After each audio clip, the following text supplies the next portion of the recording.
What if a single sea could decide the fate of entire empires? What if control over trade routes, ports, and coastlines could turn kingdoms into superpowers or reduce them to shadows of their former selves? For over a century, the Baltic Sea became the center of one of Europe's most intense rivalries. Two powers, one rising, one resisting, fought again and again for dominance. On one side, the expanding kingdom of Sweden. On the other, the vast but complex Polish-Lithuanian Commonwealth. This was not just a series of wars. It was a century-long struggle for power, survival, and control of Northern Europe. Why did these two states fight for so long? What made the Baltic Sea so valuable that it sparked continuous conflict? And how did this rivalry reshape the balance of power in Europe? To understand that, we must begin with geography.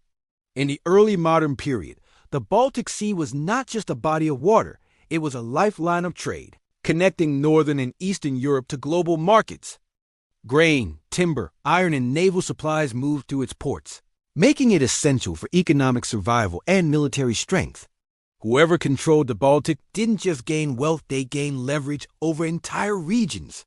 For both Sweden and the Polish-Lithuanian Commonwealth, dominance here meant security, influence, and power. And neither side was willing to give it up. The roots of this long rivalry can be traced back to dynastic struggles and territorial ambitions, particularly over control of key regions like Livonia.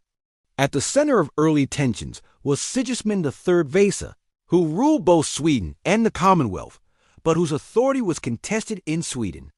When he was removed from the Swedish throne, it triggered a series of wars between the two states, as both sides sought to assert legitimacy and control. What began as a dynastic dispute quickly expanded into a broader geopolitical conflict. Under strong leadership, Sweden transformed itself from a relatively peripheral kingdom into a major military power. Through administrative reforms, military innovation, and efficient taxation, Sweden built a disciplined and modern army capable of sustained campaigns. Victories in key conflicts allowed Sweden to secure strategic ports and territories, gradually tightening its grip over the Baltic. By the mid-17th century, Sweden was no longer just competing for influence. It was becoming dominant. The Polish-Lithuanian Commonwealth was vast, diverse, and resource-rich, with significant military potential and economic importance. However, its political system based on a powerful nobility and decentralized authority often limited its ability to respond quickly and effectively to external threats.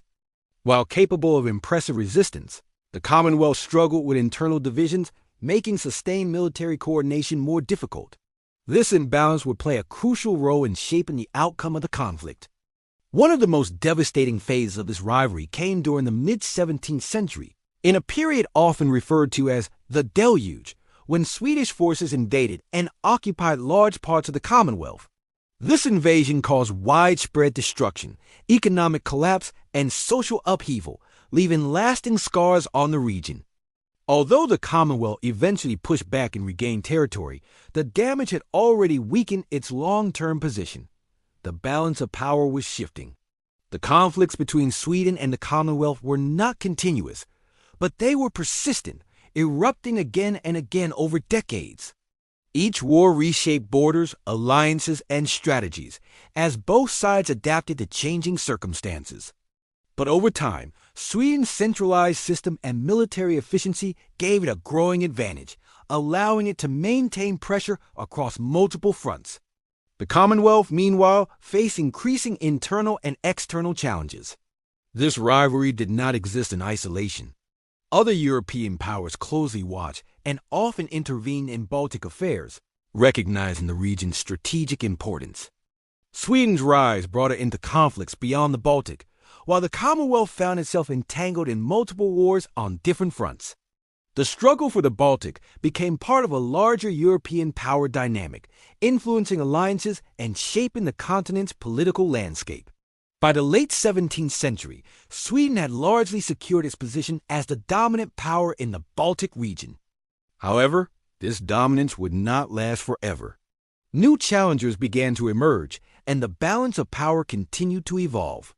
For the Commonwealth, the long century of war had taken a heavy toll, weakening its ability to compete at the same level. The rivalry that once defined the region was coming to an end, but its consequences would last far longer. The century-long conflict between Sweden and the Polish-Lithuanian Commonwealth was not just about territory, it was about control of trade, influence over Europe, and the future of regional power. It demonstrated how geography, political systems, and military organization can shape the destiny of nations. And it showed that even powerful states can rise or fall based on how they adapt to prolonged conflict. The Baltic Sea was more than a battleground. It was a prize one that defined the ambitions of empires and the fate of nations.